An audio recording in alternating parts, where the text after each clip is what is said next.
bagong pananaw.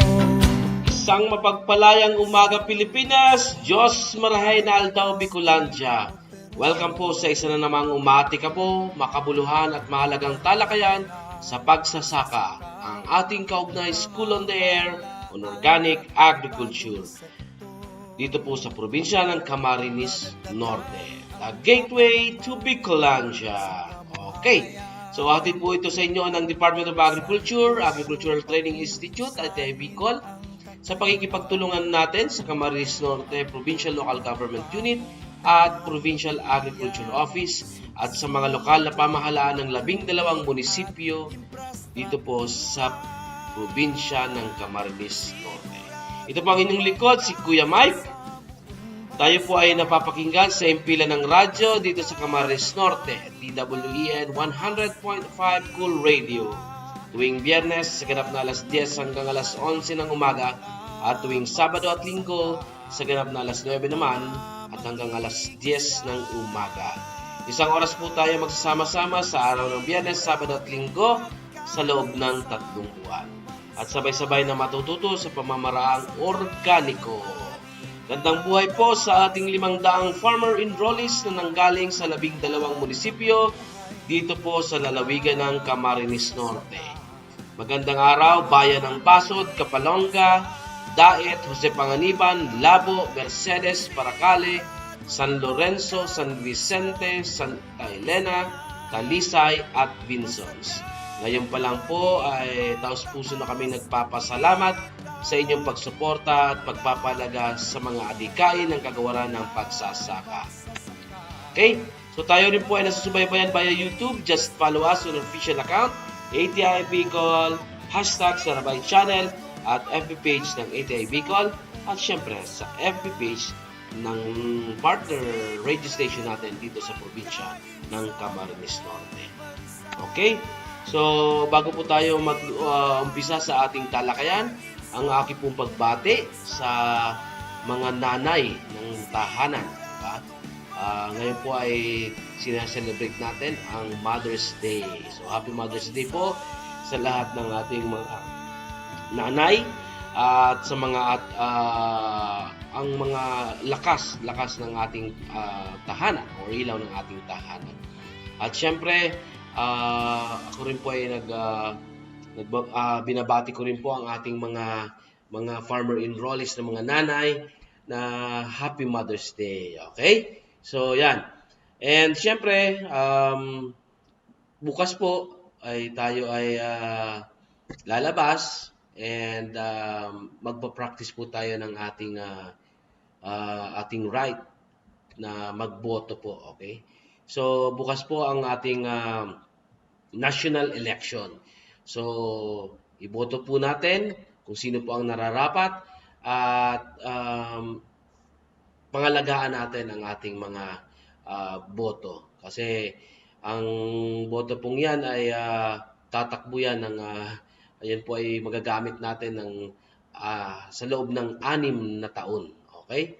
Sa national level po, pero po itong ating mga local officials ay 3 taon. Okay? So bukas po yan huwag niyo pong kalalimutan bumoto bukas. Okay? So, ngayong araw po naman, ang ating pong pag-uusapan ay ang isa po to sa pinakauna na po sa ating mga core competencies. Okay? Napakalaga po nito kasi dito tayo susukatin later on pag tayo nagpa-assess sa ating NC2 sa TESDA. So, ito po yung unang paksa na ating pag-uusapan, yung producing organic agriculture. Okay. So, ayan. Ang mga kasama po natin, nakasama natin kahapon, syempre, ang talagang makikita natin yung napakasipag na TESD Specialist 2 ng TESDA Region 5, Ma'am Emily B. Gimpol. Okay? Si Miss Emily V. Gimpol. Magandang umaga, Ma'am Emily. Magandang umaga, Camarines Norte. Magandang umaga sa ating mga farmer enrollee sa School on the Air on Organic Agriculture. Muli po tayo magsama-sama para sa susunod na competency. So ngayon pong araw na ito, ang ating pong pag-uusapan ay tungkol po sa produce organic fertilizer. So ang organic fertilizer po ay kabilang na po sa core competencies ng Organic Agriculture Production in situ. So ibig sabihin po, nag-uumpisa na po tayo doon sa 4 na core competencies ng particular na qualification na ito. So, ano po itong core competencies? Actually po, ito po yung pinakamayor na competencies kung saan dito nanggagaling po lahat ng activities or demonstration at katanungan na binibigay po ng assessor kung kayo po ay nagpaplanong kumuha ng National Certificate sa Organic Agriculture Production in situ. So, kaya lang po, sa ngayon po, uunahin po muna natin ang produce organic fertilizer. So, ang produce organic fertilizer po ay may dalawang learning outcomes. So, prepare composting area and raw materials, compost and harvest fertilizers. So, yan po ang inaasahan na matutunan natin at syempre, magagawa natin sa araw na tayo po ay bigyan ng pagkakataon na makapag-demonstrate. So, bago po natin i-diretso po doon sa dalawang learning outcome, pag-usapan po muna natin ang soil management. So, bakit kailangan natin alagaan ng lupa? Kung titingnan po, umiikot po ang buhay sa agrikultura sa lupa. Ang tanim, magiging maganda ang kanyang paglaki kung maayos ang lupa. Paano naman po ang hayop? Siyempre, saan ba manggagaling ang pagkain ng hayop? Siyempre po, yung mga pagkain ng hayop manggagaling din sa lupa. Siyempre, magtatanim ka ng mga pagkain sa kanya. So, yun, may mga connection po yung pakinabang ng pag maganda po ang, or sabi nga niyan, pag maganda ang lupa, ibig sabihin, damay-damay na lahat. Maganda ang tanim, magiging maganda din ang alaga nating hayop. Ibang factor naman po yung kung ano pang mga kailangan nilang iba pang requirements, pero sabi nga, ito po yung pinakapundasyon ng agrikultura, ang lupa. So, yan po. Sa organic agriculture po, napakahalaga daw po ng soil fertility o yung taba ng lupa. Kasi sabi nga, pag mataba ang lupa, kaya niyang ibigay yung sustansya na hinihingi ng halaman. Pero syempre, hindi lang naman sustansya ang kailangan ng halaman. Kasi papasok din dito yung dapat maliban sa fertile soil siya, dapat productive soil siya. So, ibig sabihin, dapat ligtas din yung pag fertile soil po ang pinag-uusapan dyan, yung sustansya na ibibigay ni lupa. Pag productive soil naman, makikita natin ang result niyan sa ani. So, ibig sabihin po, si sustansya, kailangan niya, pero para mas maibigay natin yung mas maayos na paglaki ng halaman, kailangan din natin na isiguro na ligtas yung lupa. Paano ba magiging ligtas na lupa? Di dapat nandun din may mga nabubuhay pa na mga organismo, may bulate, tapos yung mga microorganism na beneficial para sa halaman. So, kailangan nandun siya. Ibig sabihin, hindi siya nagdadala ng yung sinasabi natin na soil-borne diseases. Hindi siya nagdadala ng sakit. So, kaya po, package dapat siya, fertile soil saka productive soil. Kaya lang po, si organic fertilizer, syempre pinag-uusapan lang natin dito is sustansya. Pero kung titingnan natin po, pag pre-promote po natin or tuloy-tuloy po yung paggamit natin ng organic fertilizer, kaakibat pong uunlad niyan yung katangian ng lupa. Ibig sabihin, magiging productive din po siya kasi ibabalik natin yung dati niyang katangian. So, yan po ang ano. So, ang lupa po ay may 4 na components. So, yung air, water, minerals, and organic matter. So, ang organic, paano po natin, actually, hindi po natin nakikita ang air saka water sa lupa. Kasi mas nakikita natin yung minerals niya o yung mismong itsura ng lupa. Pero yun po pala ay meron din siyang air dyan at meron din siyang water. Paano natin nalalaman na may air? So pag halimbawa po tuyong-tuyo ang lupa at nabasa siya at mas mabilis na nasipsip ng lupa yung tubig, ibig sabihin dahil natuyo yung lupa, mas mataas yung air sa kanya. So kaya pagpasok ni tubig, mabilis niyang sinipsip. Pero kung si lupa ay mas madami yung tubig, tapos inulan siya, makikita natin na hindi na siya gaanong sinipsip ng lupa. Ibig sabihin, may existing na tubig na po doon sa lupa, kaya hindi niya na-absorb pa or nasipsip pa na gaano yung tubig galing sa ulan o kaya sa pagdidilig. So, yan po. Tapos, syempre, si organic matter kasi, siya po talaga yung nagdadala ng sustansya na kailangan ng lupa. Ano po ba ang organic matter? So, ang organic matter daw po, binubuo po siya primarily, pangunahin ng mga nabubulok na halaman o kaya ng hayop o yung residue mismo ng hayop na napakahalaga para sa lupa.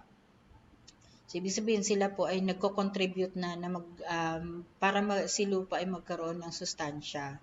So, ano ba yung fertilizer na sinasabi po natin? So, si fertilizer po, ayon po sa definition, is any substance that is added to the soil or to the plant through foliar yung ini-spray po to supply the elements required in plant nutrition. So, ibig sabihin po, although si lupa ay meron na siyang available na nutrients, pero baka kasi kulang pa. Kasi ang lahat po ng tanim ay may kanya-kanyang nutrient requirements, baka hindi kayang punan ni lupa na ibigay yung mga nutrients or sustansya na kailangan ni halaman, kaya kinakailangan po natin magbigay ng fertilizer o ng pataba o kaya yung tinatawag natin na abono. Pero dahil po organic fertilizer po tayo, so mas organic agriculture tayo, so focus po tayo dito sa paggamit ng organic fertilizer. So ano naman daw po si organic fertilizer? Si organic fertilizer po is any product of plant or animal in origin that has undergone substantial decomposition through biological, chemical, or any other process where the original materials are no longer recognizable, free from chemical fertilizers, any pathogens, soil-like in texture, contains not less than 20% organic matter, and can supply nutrients to plants. So ito pong definition na ito ay nanggagaling po sa Philippine National Standard. So ibig sabihin po, dapat may dinaanan na tuloy-tuloy o maayos na decomposition o pagkabulok yung pong mga halaman o kaya animal residue na gagamitin natin sa paggawa ng organic fertilizer. Dapat daw po hindi mo na siya makikita na ay ito ipot pa. Ay ito parang buo-buo pa yung itsura nung dahon. Medyo nakikita mo pa yung hibla yung sinasabing parang sa dahon po yung mga veins niya, nakikita pa natin yung hibla-hibla. Dapat po wala nang ganun. Dapat talaga itsurang lupa ang makikita natin. And syempre dapat po yung mga ginamit po natin ay free from any chemicals. Lalo na po nung ginamitan ng fertilizers, nung pesticides, o kaya po yung sa animal ay bugbog po sa mga antibiotic. So, bawal po yun. So, dapat po wala siyang chemical na halo. And, of course, dapat wala din po siyang daladalang sakit. So, kaya po sinasabi na pathogen. So, ang pathogen po ay tawag po yan sa mga microorganism kagaya po nung virus, fungus, bacteria na pwedeng magdala ng sakit. And dapat daw po hindi bumaba sa 20% organic matter ang organic fertilizer, at syempre kailangan po makapagbigay siya ng mga nutrients or sustansya sa halaman. So kaya po para makapagbigay siya ng nutrients, malaking factor po yung pagpili ng mga plant materials o kaya animal residues na gagamitin natin sa paggagawa ng mga organikong pataba. So, ano daw po yung mga common sources ng organic matter? So, crop residues after harvest, ibig sabihin yung mga basura po na nalikha after na makapag-ani ng tanim. So, halimbawa po yung dayami. So, yan po, crop residue yan. Kung nag-harvest ka ng tubo, edi yung dahon, yung sa part po ng mga dahon, edi crop residue po. Kung mais naman, edi syempre po yung puno ng mais, crop residue din po yun. Hindi na po yun gagamit. Unless po sa ibang lugar talagang ginagamit siyang pakain. Pero yung mga hindi na po pwedeng ipakain pa sa mga hayop, edi yun na po ang pwede nating gamitin. Kumbaga parang nagiging sources siya ng organic matter kasi siya na yung itinatabi na para pabulukin. And the animal manures, yung mga tae po ng mga alagang hayop, kagaya ng baka, kambing, baboy, ano pa ba, ipot ng manok. So, yun po. Green manures naman po, another source po siya ng organic matter. So, meron pong dalawa dyan na pwedeng, basta lahat po sila ay leguminous. So, pwede po yung forage, leguminous forage or leguminous crops o yung mga edible na nakakain na leguminous crops. So, yung mga leguminous crops na nakakain po ay kagaya ng mani, kagaya po ng munggo. So, yan po. Si sitaw, ganun din po. Si bagyo beans. Pag leguminous forage naman po, nandyan po yung kakawate. Ipil-ipil. Si kakawate ay madre cacao. Tapos po flamenja. Si rensoni. Actually, sila po ay mga nagagamit po na pakain din sa mga alagang hayop, kagaya po ng kambing, ng baka. Tapos, yun po, another source ng organic matter is compost at yun pong household wastes. So, sila po, pag mga hindi na kailangan at nilagay mo na sa tabi at pabubulukin na, so sila na po yung nagiging sangkap po ng organic matter. So, ano po ba ang advantage ng paggamit ng organic fertilizer kumpara po sa paggamit ng chemical based fertilizer? So, organic fertilizer daw po, nai-improve niya ang structure ng lupa. Samantalang si chemical based ay na-destroy or sinisira niya ang struktura ng lupa. So, ano po ba mga soil structure? So, meron pong mga identified na soil structure. Yan po yung columnar, platy, massive. So, yan po pag mas nai-improve po pag ginamit nyo ay organic kumpara po sa chemical-based. Mas sinisira niya. Tapos, ang kagandahan pa, pag ginamit mo po ay organic fertilizer, mas nagiging porous or buhaghag ang lupa. Unlike po doon sa chemical-based, mas tumitigas ang lupa. Nagiging compacted siya at matigas na dahil po yan doon sa mga fillers o yung mga sangkap doon po sa fertilizer na synthetic. So, di po ba pag halimbawa sa 50 kilos na urea, sabi nga po 46% meron siyang nitrogen, pero ibig sabihin po sa 46 kung i-divide mo into 2, so ibig sabihin may 23 lang talaga siya na in kilogram po. 23 kilogram lang talaga dyan ay yung talagang nutrient, yung nitrogen. Pero yun pong natitira doon, yung balance niya, yun po yung fillers na lang. So, kaya ibig sabihin mas madami. Yan po yung pag granules, parang granules, yung nagbubuo sa kanya para malikha yung mga bilog-bilog na yun. Yun po yung failure. So, yun po ay pag naiwan na sa lupa, siya na po yung nagiging dahilan para maging matigas ang lupa. Unlike po doon sa organic fertilizer, dahil po yung mga basura galing sa kalikasan, pinabulok lang, tapos kung ang mga basura pong yun ay nagdadala ng matataas na sustansya or nutrients, at ibabalik mo din lang, so mas nagiging maayos po yung texture po ng lupa. Kaya sabi niya, porous or buhaghag. Then, nai-increase po ang water holding capacity ng lupa pag organic fertilizer ang ginamit. So, ibig sabihin may kakayahan siya na pataasin lalo yung kakayahan ni lupa na mag-hold or yun nga, mag-hold po ng tubig. Unlike po sa chemical, wala siyang contribution na i-improve po yung water holding capacity.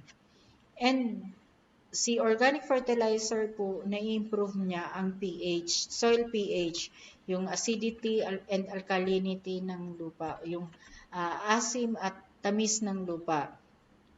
Samantalang si chemical-based, puro lang po asim ang naiko-contribute niya.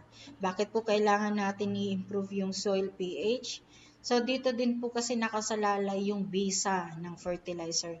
Kahit anong dami ng fertilizer mong ilagay, kung acidic na ang lupa, wala nang saysay po yan.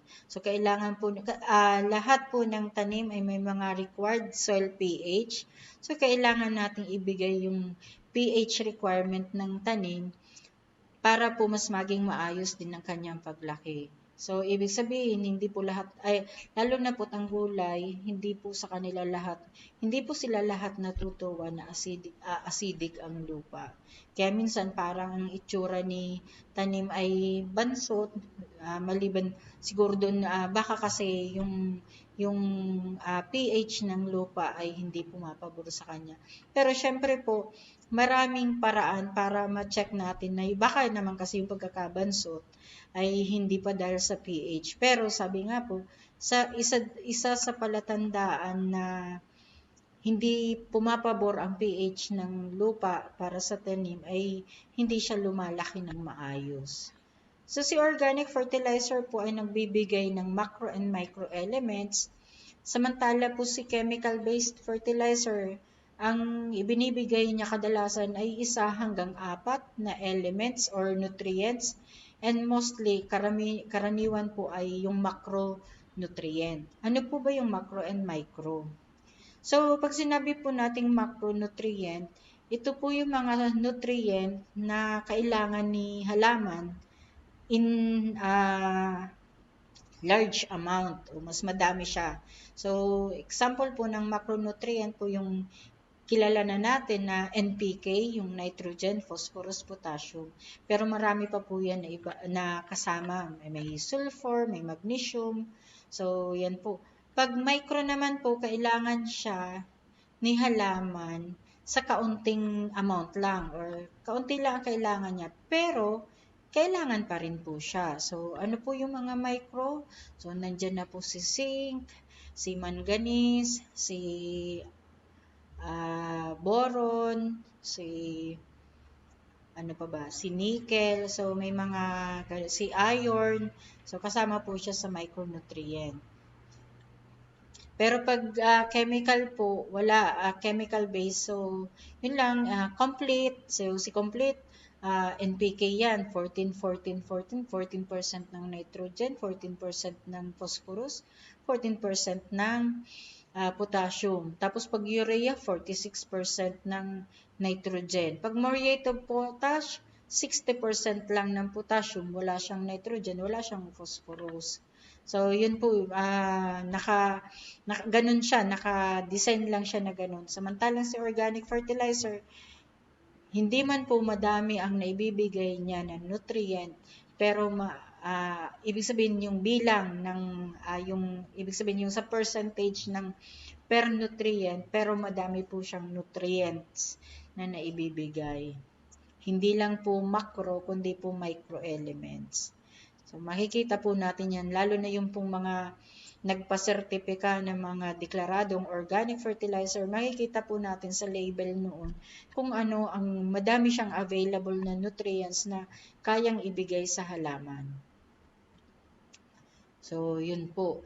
Ngayon po, kung makikita natin, ang produce organic fertilizer ay umiikot po doon sa composting. Ano daw po kasi yung composting? Actually po, ang composting o yung compost production, considered siya as heart and soul of organic farming practices. Yung ibig pong sabihin, lahat ng gagawin sa paggawa ng fertilizer na organiko, dumadaan po sa pag-compost o pagpapabulok. So, yan po. Kaya siya tinawag na heart and soul. Sino ba makikinabang doon sa compost? E di syempre si halaman. Maliban kay halaman, sino pa? E di syempre si hayop. Maliban pa sa hayop, pag sila ay nakinabang ng mga compost na yon at naging maayos ang kanilang paglaki, makikinabang po tayo. So, yan po. So, it does not only improve the soil and create a safe environment based on a healthy soil, it grows healthier plants and allows recycling of kitchen, animal, and other wastes. So, yun po. Maliban dun sa maayos na paglaki, naging healthy pa ang pagkain natin, nakatipid pa po tayo sa basurang naiipon sa ating bahay kasi yun nga po pag may mga halimbawa sa pagluluto, so pwede pa nating yung household wastes na sinasabi, pwede pa nating magamit. So lahat po ng basura na pwede nating gamitin. So may mga lang po, hindi naman literal na lahat, kundi ibig sabihin may pili lang na basura na pwede nating gamitin kasi although nabubulok siya, pero kung hindi na siya safe, lalo na kung sa tingin natin ay magdadala na siya ng sakit, huwag po natin gagamitin. So ito po, ano daw po ang benepisyo ng compost? Actually, nabanggit na siya, pero sabi nga po, si compost daw is more than a fertilizer and soil conditioner. It is the symbol of continuing life on the planet. So, maliban po sa pagiging abono niya at nagpapalambot siya ng lupa, ang compost daw po ay simbolo ng tuloy-tuloy na buhay sa ating planeta. So, kasi ano yan, parang cycle lang siya, yung interrelationship po ng bawat organism. So, may mga pakinabang po ang lahat.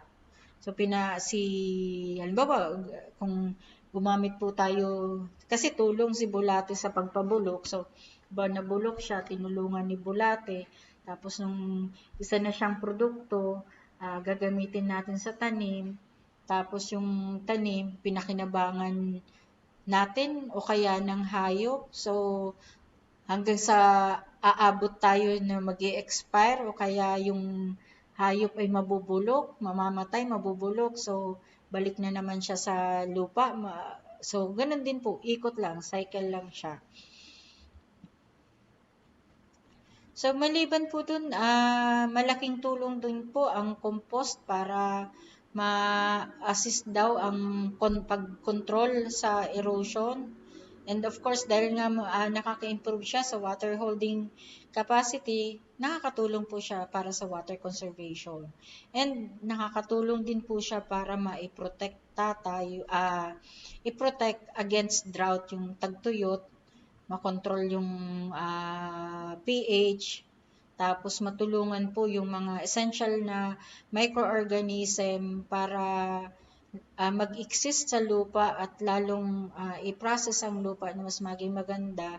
And of course, nakakatulong din po siya sa mga bulate na nandoon o kaya iba pang organismo na beneficial sa lahat. So, yan po. Ang composting po ay may tatlong major na tipo or mayor na tipo. So, three major types of composting. Una po si farmstead composting.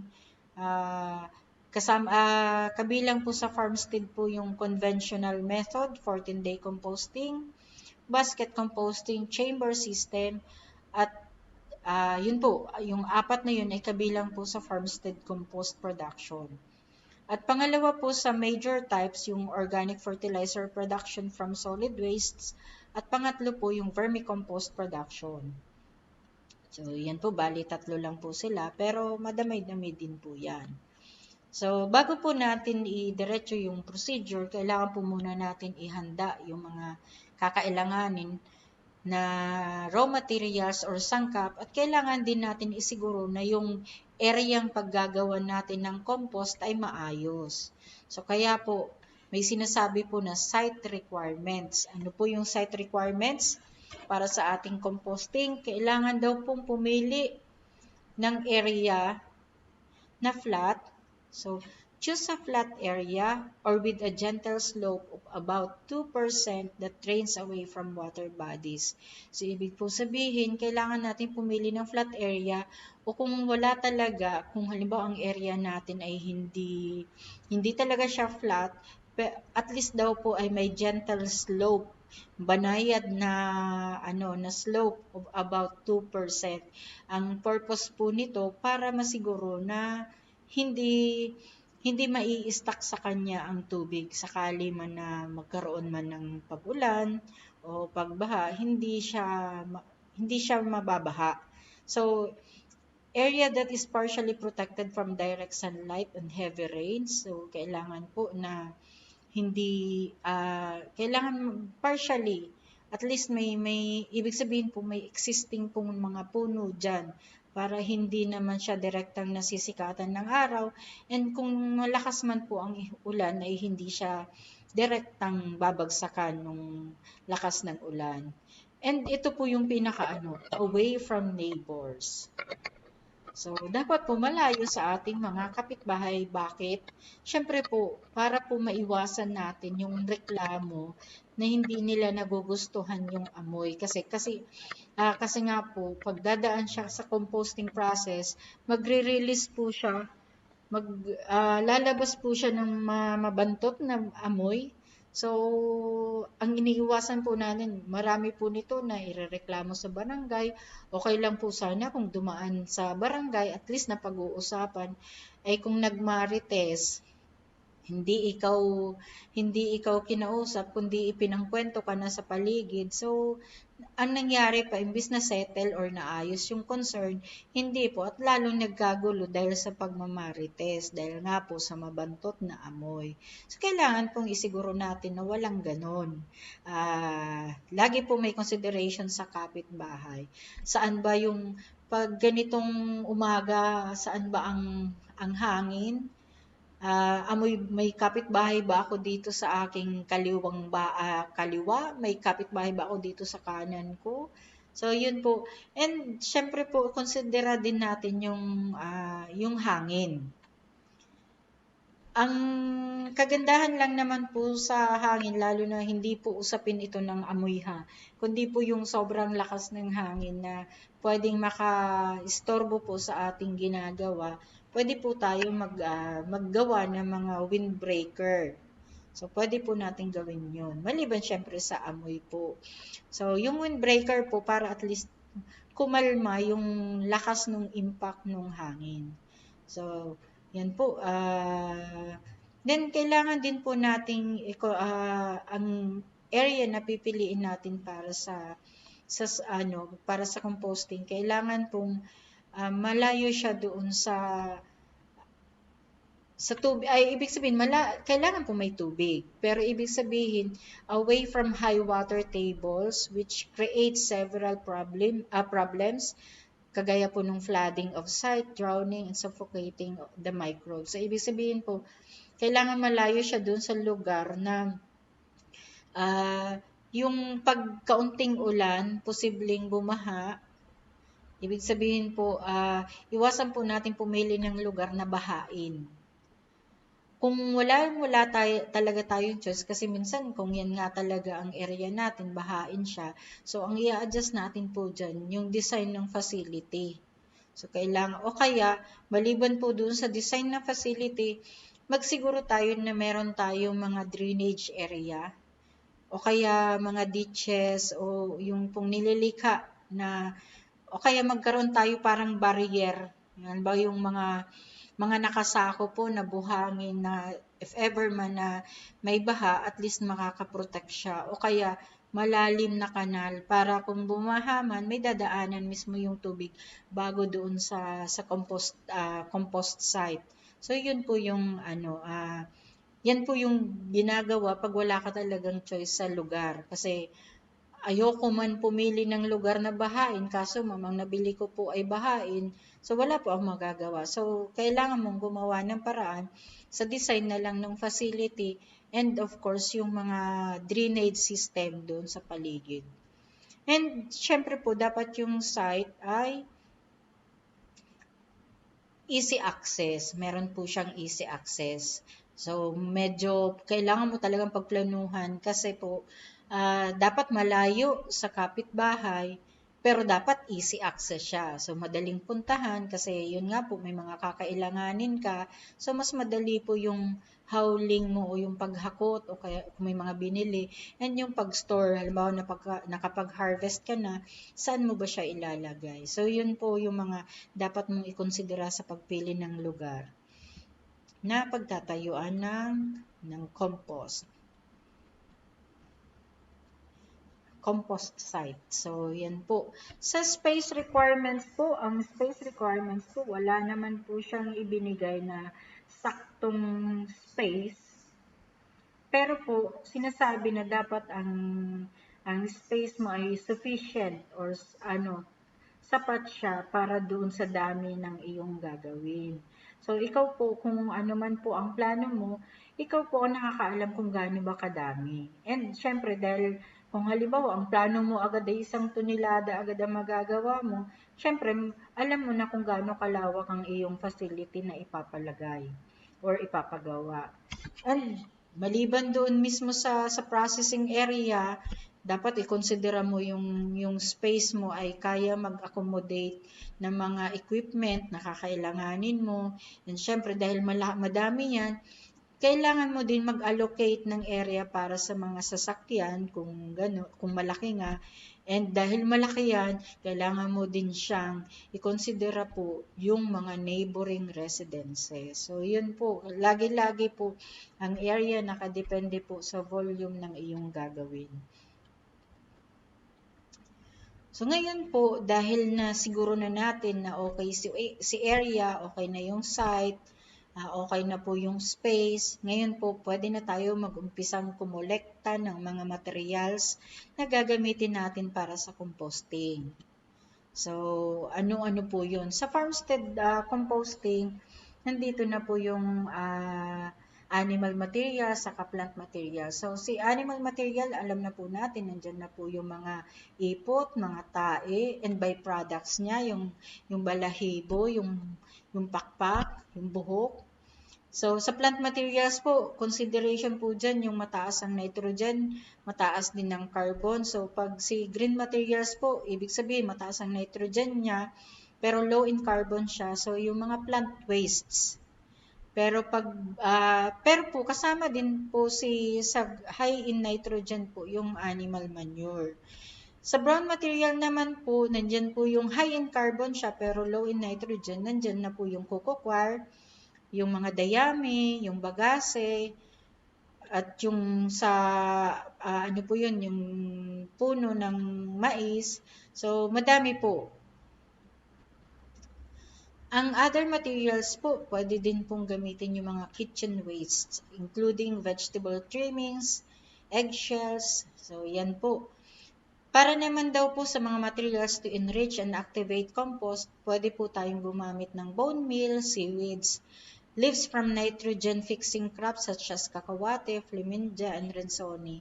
So, yan po yung mga pwede nating idagdag doon sa plant material and animal material para mas mapabilis ang ating composting. Ito po ay kabilang po doon sa farmstead. So, sa organic fertilizer production naman po, dito po, ganun din po, agricultural waste din. So, kung kanina nabanggit natin si animal waste, saka si plant waste, ganun din po dito sa agricultural waste. Yung crop residue, so ibig sabihin, galing din po siya sa mga halaman. So, nabanggit po dito si rice straw, corn stalk, and cobs. Sa farm manure, syempre, nandito na po yung mga ipot ng manok, tain ng baboy, tain ng kambing, ng baka. So, yan po. Then, the agro-industrial wastes. So, may pagkakaiba lang po yung terminology niya, pero kung titingnan po, pare-pareho lang naman. So, yung dinideklara pong agro-industrial wastes, yan po yung mga basura po na nalikha after nung processing na. Halimbawa, si palay, agricultural waste yung kanyang dayami. Pero syempre, yung palay, pag nag-undergo ng milling, pag pinabayo natin or pinagiling, so yung rice hull or ipa na matatanggal sa kanya, dinideklara na siya as agro-industrial wastes. So, ganun din po si sugarcane bagasse. So, si sugarcane bagasse, yan po yung si stock po nung sugarcane pag napisa or napitpit na doon sa crusher ng sugarcane machine. So, pag na-extract na yung juice niya, may mga dadaanan pa siya na masasala. So, yun pong mga parang ang tawag dyan, naririnig kong tawag sa Batangas ay yung parang latak. So, yun po yung pag tinanggal po yun doon sa daanan ng juice, yun po yung tinatawag na bagasse. So, maganda din po yun na material for organic fertilizer. So, meron din po yung car dust. Ito po yung sa giniling po na nabunot ng nyug, so maganda din po siya na sangkap para sa organic fertilizer. And of course, the household and market waste. So yun po, mga wet garbage or kitchen waste like food leftovers, yung mga tira-tira po, mga balat ng balat ng prutas, yung mga tinanggal po sa gulay na mga tuyo o medyo nabubulok po. And of course, yung mga hindi na po nagamit sa isda, yung mga lamang loob. So, pwede po siyang gamitin. And then, dry garbage. So, of course po, yung mga tuyong dahon, mga nahulog na sanga, basta po yung maliliit lang. Tapos, syempre po, yung mga dahon-dahon na mga nahulog kasi tuyo na. So, magagamit po siya. And ang term sa kanya ay dry garbage. So, yun po. Then, the third compost, yung pong sa composting is the vermicompost production. So, ang term naman pong ginagamit sa kanya ay yung mga substrate. Pero po, syempre, nakadepende po yan kung gaano. Kagaya nga po na nabanggit kanina, depende po yan sa dami na gusto nyong gawin para masabi natin yung formula. Tapos, ang tawag naman po doon sa mga substrate niya, yung local nitrogenous source, tapos carbon sources. So, kanina po kung narinig nyo na may sinabi ako na brown material, tapos green material. So, pag sinabi natin na green material, mataas po yung nitrogen. So, ito na po yung local nitrogenous source. So, nandito po si animal manure, cacahuate or madre cacao, si ipil-ipil leaves, azolla, si centrosima po pwede, mung bean or munggo, mani, soybean, saka kamote. So, sila po yung mga example ng mataas ang nitrogen or local nitrogenous source. Pag mga carbon sources naman po o yung sinasabi natin na brown materials, nandito na po yung mga dahon-dahon. So kasama na po dito yung mga damo, yung mga vegetable trimmings, yung cornstalk, yun pong rice straw or dayami. Pwede din po yung mga papel, wag lang po yung may mga ink kasi bawal po yun. Tapos sawdust, so yan po yung nakukuha sa anong tawag dyan, yung pong pag may nagpa-power saw. Pag po yung iba kasi yung wood shavings na sinasabi, yung umiikot po yung hibla nung kahoy, ito po yung parang buhangin nga or dust. So, sawdust and cardboard. So, pwede po yung papel. Kasi, ang papel po ay nabubulok din siya. So, yan po. Kasama po sa mga ihahanda, ang pagkakaiba lang po sa vermicomposting, may mga paghahanda po siya doon, pati sa worm bin. So, kailangan po may gawin kang vermibed na sinasabi. Yung doon mo siya ilalagay. So, pwede po siyang galing sa concrete hollow blocks o kaya plastic sheets. Nakikita ko nga po, may nabibili na ngayon sa Shopee o kaya sa Lazada na yung parang trapal ang ano niya. And may siya, may parang stick lang siya na plastic or metal material na siya, na tatanggal po, portable siya na bed ng sa vermicomposting. So, yun po yung mga ihahanda. So, yun po. Sa composting process na po tayo. So, ang composting process po, may dalawang lang yan. Depende po sa pangangailangan po ng composting. Pwede pong dumaan muna siya sa sinasabing mesophilic, tapos thermophilic. Pag sinabi po nating mesophilic, ibig sabihin po, yan po yung aerobic, saka yung thermophilic po yung anaerobic. Wala pong oxygen. So, yan po yung saglit lang po. So, paano po ba mapapabilis yung pagko-compost? O kaya ano po yung mga factors na nakakaapekto sa pagko-compost? So, depende po yan sa composting kung ano ang pinipili, yung bang walang hangin, sabi nga anaerobic o yung may hangin. So, nakadepende po syempre yung kung ano pong mga activities ang gagawin. Pero, may mga factor po talagang nakakaapekto sa bisa or sa ganda nung output or outcome ng composting. So, una po dyan yung aeration. So, meron po, lalo na kung gagamit ka ng mga microorganism, so, kailangan daw po na magkaroon or maisiguro yung aeration. Continuous supply of oxygen is required to ensure rapid aerobic. So, yan po yung kailangan daw po may tuloy-tuloy na supply ng oxygen. Kaya may mga particular po na proseso po siyang sinusunod. Tapos, syempre po, si temperature.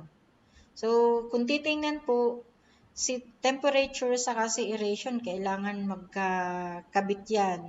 Kasi, pag walang aeration, pwedeng mas lalong tumaas yung temperatura. Kaya po, merong mga sinasabi na, halimbawa po yung bokashi, yung isang mas ginagawa na ngayon sa organic agriculture, yung paggawa ng bokashi, dapat po yung temperature niya ay hindi umabot sa 50 degrees Celsius. So, ibig sabihin po, i-ensure mo na may aeration siya. Ibig sabihin, on the third day ng kanyang fermentation process, o yung kanyang habang pinaiinitan mo, kailangan mo siyang buksan, tingnan yung temperatura, dapat hindi siya umabot sa 50 degrees Celsius. Kasi pag lumampas siya doon sa 50 degree, baka po mamatay yung mga microorganism. So, kailangan mo siyang haluin para i-promote yung aeration.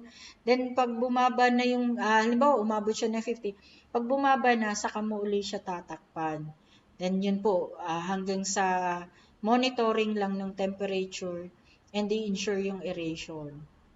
Meron pong may mga microorganism po kasi na pag mas matagal ang kanyang exposure sa sobrang taas ng temperatura, bumabagal yung kanyang pagtrabaho, at syempre na napipigilan po or naaantala ang decomposition niya. Tapos, syempre po, yung moisture, ito na naman, kaakibat na naman po ito ng dalawang nabanggit, kasi ang mag-i-ensure din po or magpapakalma ng temperatura, syempre po, si moisture. So, kailangan po, sabi nga po, must not be too high or too low. So, sa mga composting, may maximum, moisture content optimum range by weight is 50 to 60%. Pero po may ilan din po, halimbawa si Bokashi din, sinasabi ng moisture content na kailangan niya is 30%. Yan po, kung may gamit kayo na thermometer, makikita po ninyo yung temperature niya. Tapos meron din po na yung 3-in-1 ngayon na nabibili na meron po siya sa moisture content. So dapat po meron siyang sinasabi na 30%. So ano ang palatandaan ng 30% to 40% na moisture content? Yan po yung pag hinawakan mo yung pinabubulok mo at piniga, tapos walang lumabas na tubig sa mga singit-singit ng daliri. Pero pag ibinuka mo yung palad mo, makikita mo na basa yung palad mo, then yun, na-meet mo po yung 30 to 40% moisture. Pero pag piniga mo yung substrate at may lumabas na tubig, pero hindi umaapaw, dapat na tumutulo lang, yun po, na-met mo yung 50 to 60% na moisture content. And of course, kailangan din pong i-monitor yung pH. Kasi isa din po ito sabi nga, nakaka-apekto doon sa composting process. So, ang optimum pH for composting of various organic materials ranges from 5 to 9. Ang bacteria daw po ay mas pinipili ang close to neutral, while fungi develop better in acid environment. Ibig sabihin, mas lower siya sa 5, so okay lang si fungi. Pero pag sa neutral, so yung mga 5.5 to 6.5, so yan po yung mas si bacteria naman yung nag-i-exist. And the particle size, so the more po na mas malaki si pagkaka-chop-chop doon sa substrate, the more po na mas matagal yung decomposition process. Kaya the smaller, the better. Kaya nga po, kahit po doon sa produce organic concoction, kung bakit nire-require na at least 1 inch yung pagkaka-chop-chop, kasi mas maganda po na mas maliliit yung pagkaka-chop-chop para masiguro po na mas mabilis po yung decomposition niya, o kung sa concoction po ay yung fermentation process. And the CN ratio. So yung CN ratio po, may mga requirement po yan, depende po kung anong klaseng composting.